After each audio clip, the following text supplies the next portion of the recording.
Faith is this total trust and confidence in something. To be honest, that's the definition I just found on Google as I pulled it up. But it's also a definition I've used before. And I used this definition before when I did a TED talk, actually. This was many, many years ago. And my presentation on this TED talk was all about trust and faith and how they will ultimately be what saves humanity, or what we use to save ourselves. And what's kind of ironic about this whole situation, and I'm going to be really vulnerable with you here on this conversation, is that from then to now, I feel like I've swung the pendulum somewhere else than where I was, which has been beneficial in many ways. But also, I feel like I've lost a lot of the faith that I used to have, faith in myself first.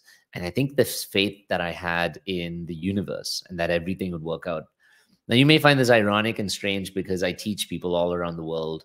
I do retreats teaching people on trust and faith. But I want to be completely transparent here. And I am very good at what I do. I love what I do. And I lead with my heart and with faith.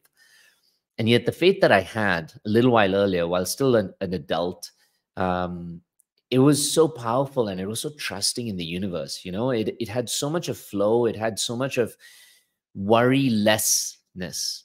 It had this beautiful sense of trust that everything would always work out. And because of that, there was a joy in living. There was a lot of curiosity. There was a lot of playfulness. Like, you think of like what a child would be like. And truth be told, in many ways, that's really what I embodied then. And when I made that TED topic, right, I was invited to make this TED talk. And I had the flexibility of how I wanted to shape this conversation. And I had a lot of beautiful research elements and everything that went into it. And it was really powerful. I really loved it.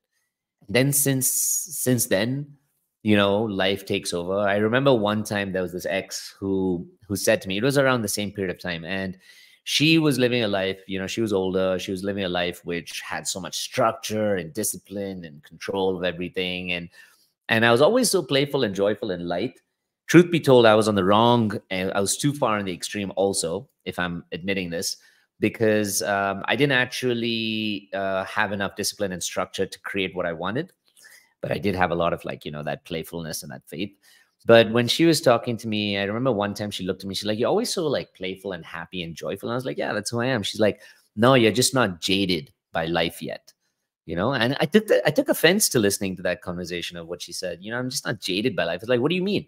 It's like, you haven't gone through the hardness of life, the need to show up for a family and the fact that you have to do certain things. And I believe that, that toughens someone for sure. But at that time I was like, nah, you don't have to worry about it. I'll still always be me. I was like, I'm just who I am like this. I'm blessed to be like this. And truth be told, that I think about that statement a lot.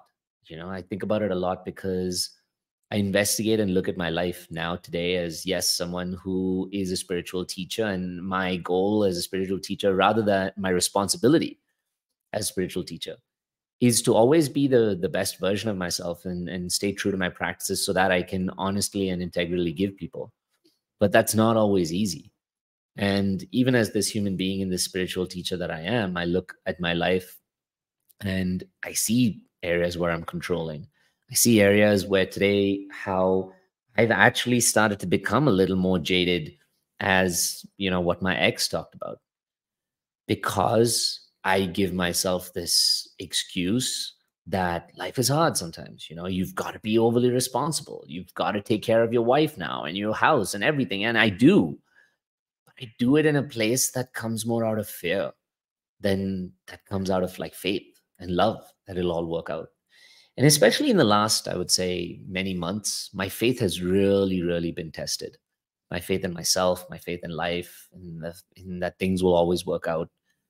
And I believe I'm hopefully at the better end of that cycle right now, because I've been through a lot in these last many months to test that.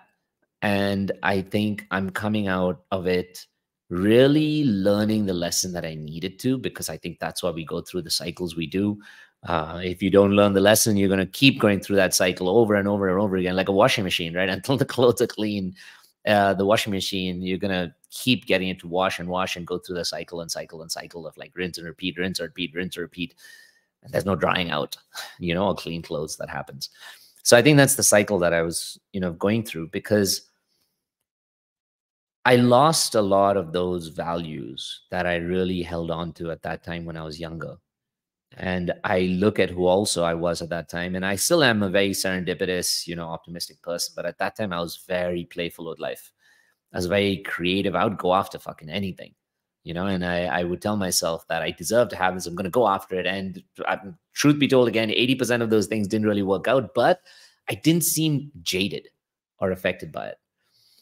And I think there's been a big shift. That wasn't necessarily the most successful point in my life either, because I was more, if you think about faith and flow as like feminine energy, beautiful feminine energy, I was in touch with it, but perhaps I was too in touch with it, almost moving to an extreme that I didn't take the necessary action I needed to. Whereas now, having something came along in my life that pushed me, and now I feel like I'm on the other end where I'm taking too much action and I'm being overly masculine, because masculinity is about, and I'm just talking about energetics here, right? The masculine is about taking action, is about being constructive, controlling, having a plan in place, all of those particular things. And I think that in some ways, I'm moving too far to that element than is good for my own authentic nature. Because my own authentic nature, I think, is a healthy balance of both. And I think I've been losing that balance. And here's where I'm being really vulnerable and having this conversation with you guys about that. I think it happened, if I'm logically thinking about it, 3 or 4 years ago, when I got this company, actually. And part of the faith is actually how I got this company, which I'll come to in a second. But once I got it, I felt this overwhelming sense of responsibility that I had to take care of not just this company, the mouths I get to feed because those people work for me, this dream that I borrowed so much money to invest into my business and take the loans and everything. And also from that point, all of the people who I was leading and guiding, all over the world, who were there for a purpose to grow and to become some beautiful, loving versions of themselves. And I felt this, like, I don't want to say it's a burdening sense of responsibility. It's just a sense of responsibility to show up for them and give them the best. But in that process, at the beginning, whilst it may have been done with a lot of playfulness and ease and joy, as time went on, much to my chagrin, as my ex had even talked about the word jading, that I slowly started to become jaded in the process. And I started to look at this thing as, unconsciously, I looked at it as a burden. Consciously, I looked at it as a project, as a life goal, as a vision, as a dream, but then it started to become like a burden. I was working way too much, and I was bleeding myself dry in terms of my energy. Yeah, while I was making some money, I feel like I was losing a lot of myself in that process. I remember another friend of mine said, and she works with me, she said, one of the things I admire so much about you is that no matter what, you refuse to work on Saturdays and on Sundays. And I come from this culture in, North American working culture, that's what she said, where sometimes we abandon ourselves if we have to do more work. And I admire that part about you, because she saw me on the weekends being so playful and everything. This was at the beginning. And then as time went by, I noticed that I started working on the weekends. I started pushing myself more.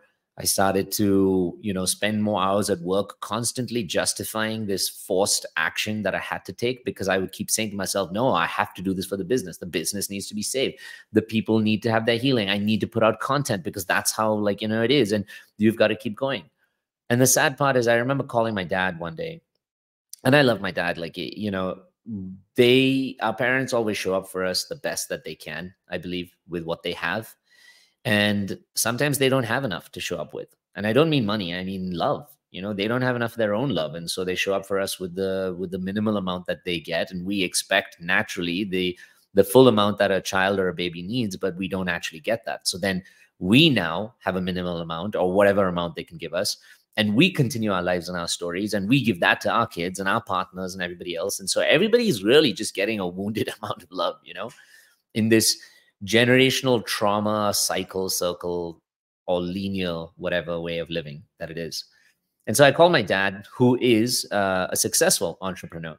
And he had a really tough life. I remember my mom, my whole childhood would validate his life, being like, yeah, you know how hard your dad worked and like how much he pushed to get this done. And he had a lot of faith. And I think they have a lot of like Christian faith, religious faith too, which I'm grateful I had some support with that, or some education around that and inheritance around that. But they also, I think, came from maybe scarce environments, financially, you know, physically, health wise, maybe, I don't know. But my dad worked like crazy. I don't remember spending that much time with my dad when I was young. And I know now that like he's tried to make more of an effort to come out of it. But I called him and I said, hey, Dad, you know, I just, you know, I have this company, and at this point, there's so much work that needs to be done. And, you know, what's it like? And he said, be prepared to give up the next 5 years of your life for this. And you have to, because you're an entrepreneur. And this was my dad talking, man. You know, if your dad tells you the story and you're looking up to your dad, you've called him for it, you'll believe it. And I believed it. And so I went with that idea that I had to sacrifice so much of myself to have this dream. And, you know, all the way, the reason why I'm talking about faith is all the while I unconsciously was losing more and more faith that if I rested, it would work out. If I played, it would be okay. If I was light about it, it would still manifest. I started to lose all those things. And instead, I only thought that if I work hard, success will come. If I push myself, then I'll get a result. If I take action all the time, then, you know, I'll manifest it, because that's the journey here, you know? And by the way, this is only my work, you know, example. There are examples for all of us with our relationships, with everything else. And I'll come to that in a second. But doing that bit by bit, not only did I start to burn myself out, here's the craziest thing. My same belief that by doing more would help me have more ultimately made me have less. Are you hurting from shame, loneliness, toxic relationships? Do you want to break that pattern and create a beautiful, loving life for yourself? Well, my name is Yats, and I'm an inner work and relationship guru. And I have helped thousands of women and men from all around the world learn to become their best selves and have the lives that they truly want and desire. This channel was designed for you to be able to heal those old wounds, be able to become and elevate your best self, and to you to love your life really that you have right now. And I offer an 8-week program called the GAUNTLET, which takes you on this amazing journey of healing those wounds. And I also offer in-person live retreats all around the world where you can access that same level of healing and empowerment. I want you to do something for you today. I want you to watch some of these videos. And if these videos hit close to home, they resonate with you and they're giving you some inspiration, then I want you to subscribe and share it with somebody else who needs it. These videos aren't just for someone to consume. They're meant to inspire people to take action. And if you want to take action in your own life, jump in the comments, watch the videos, send me a DM at The Inner Yats on Instagram, and I'll see you in the next video.